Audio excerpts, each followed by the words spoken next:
আমাকে শিখিয়ে দিয়েছিলেন।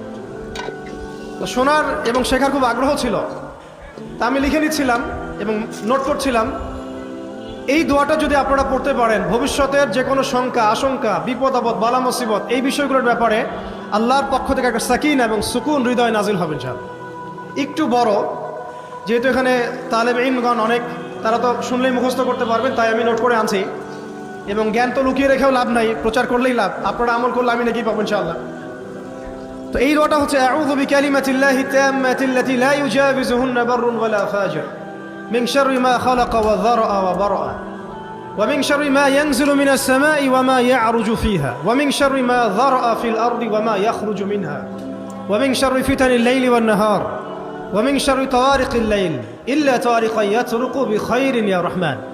এই দোয়াটার উপর আমল করতে থাকেন, দেখেন ভবিষ্যতের আশঙ্কা দূর হয়ে যাবে ইনশাআল্লাহ।